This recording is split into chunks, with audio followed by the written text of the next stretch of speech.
අඩෝ අලුත් වීඩියෝ එකට වෙල්කම් වල ඔක්කොටම අද අපි කතා කරන පොඩි දෙයක්. ඇත්ත කියපම් මචං උඹලා ලියන present continuous වල අයි බම් මේ ඇම්මිස්සා දාන්නේ. ඇම්මිස්සා දාන්නේ මොකද present continuous වල ක්‍රියාපදයට අන්න ඒක තමයි අපි අද ඉගෙන ගන්න. මචං හැමදේම මචං හේතුව දැනගත්තාම මචං උඹට තේරෙන ප්‍රමාණය වැඩි වෙනවා.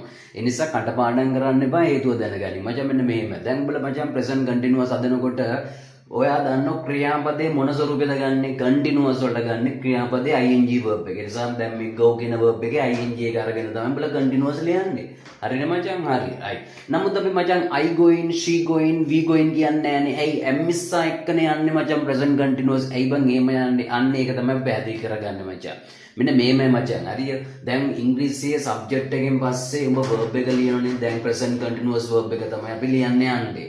දැන් ওই verb එකෙන් මචං ඉංග්‍රීසි ස්වරූපේ කාලේ දෙකම වෙන්නනවා. හරිද මචං? මෙන්න මේමයි. ඉංග්‍රීසි ස්වරූප හතරයි. ස්වරූප හතරයි. කටපාඩම් කරපුවම පොඩි දෙයක් තියෙන මෙන්න මේ ස්වරූප හතර simple තියෙනවා, continuous තියෙනවා, perfect තියෙනවා, perfect continuous තියෙනවා. වැඩේ හරි. ස්වරූප හතරයි.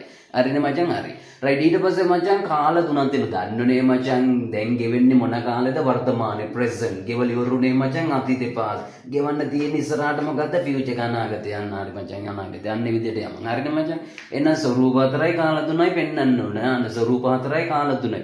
ওই ස්වරූපේ කාලේ දෙකම පෙන්වන්න ඕන ක්‍රියාපදයෙන්. හරිද මචං? හරි. දැන් ඉංග්‍රීසියේ verbs තියෙනවා මචං. ওই verbs උත් මචං කොටස් දෙකකට වෙන් ලොකු කතන්දර නෑ.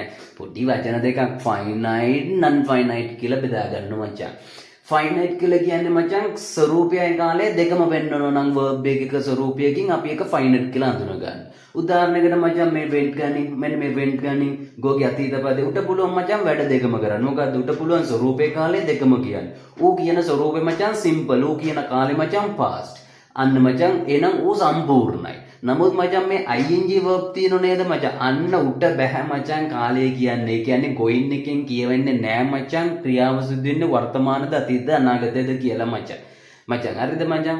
හරි. දැන් එතකොට මචං ඌ පෙන්වන්නේ ස්වරූප විතරයිනේ. මොකද්ද ඌ පෙන්වන ස්වරූපේ? ඌ පෙන්වන ස්වරූපේ මචං continuous. එතකොට මේ නිසා මචං අපේ උට කාලෙ පෙන්වන්න බෑනේ. අන්න එතකොට මචං අපි උදව්වක් ඉල්ල ගන්නවා මචං කාලෙ පෙන්වන්න. උදව් කරන්න ඉන්නවා මචං ඉංග්‍රීසියේ 3 දෙනෙක් මචං අපි ඔට කියන helping verb කියලා මචං. අන්න මචං උන් 3 දෙනා තමයි මචං be ක්‍රියාපදයේ ඉන්නවා, how ක්‍රියාපදයේ තියෙනවා මචං, do ක්‍රියාපදයේ තියෙනවා. මෙන්න මුන් 3 දෙනා තමයි මචං අපිට හැම වෙලාවෙම උදව් කරන්න මචං. දැන් මචං අපිට continuous වාක්‍යයට උදව් කරන්නේ මචං to be. ඌ ඇවිල්ලා තමයි මචං අපිට උදව් කරන්නේ මොන කාලයේද කියලා. ඉතින් උගෙන් උදව් ගන්න මචං ගැන දැනගන්න එපා. පොඩ්ඩක් දැනගනින් බම් මෙන්න මේ B ගේ කාල දුන මචං. B ගේ වර්තමාන මචං ඇම්මිස්සා අතීත verse අනාගතේ ඇත්තටම හදන will කියන මොඩල් එක අරගෙන මචං will be කියලා.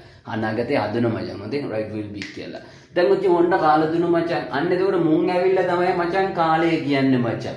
දැන් එතකොට අපි present continuous ලියනවා නම් B ගේ වර්තමාන පද ගන්න ඇම්මිස්සා.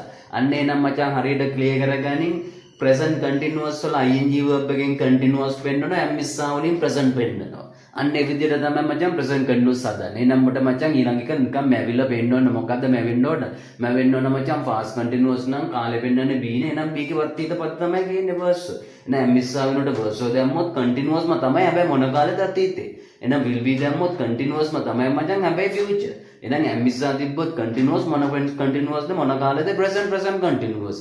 අන්න ඒ විදිහට වැඩේ යන්නේ මචං. අවුලක් වෙන්න දෙයක් නෑ අපිට. අර පොඩි වාක්‍යකුත් අදුම මචං. මම යනවා නම් I am going, අපි යනවා නම් we are going, ඇය යනවා නම් she is going. වැඩේ ඉවරයිනේ. එහෙනම් මචං අද පාඩම මොකද්ද? continuous වාක්‍යවල present continuous වල ඇයි ඇම්මිස්සා ගෙනාවේ? අන්න හේතුව දැනගනින්. හේතුව දැනගත්තම මචං ඔබට තේරෙනවා වැඩේ.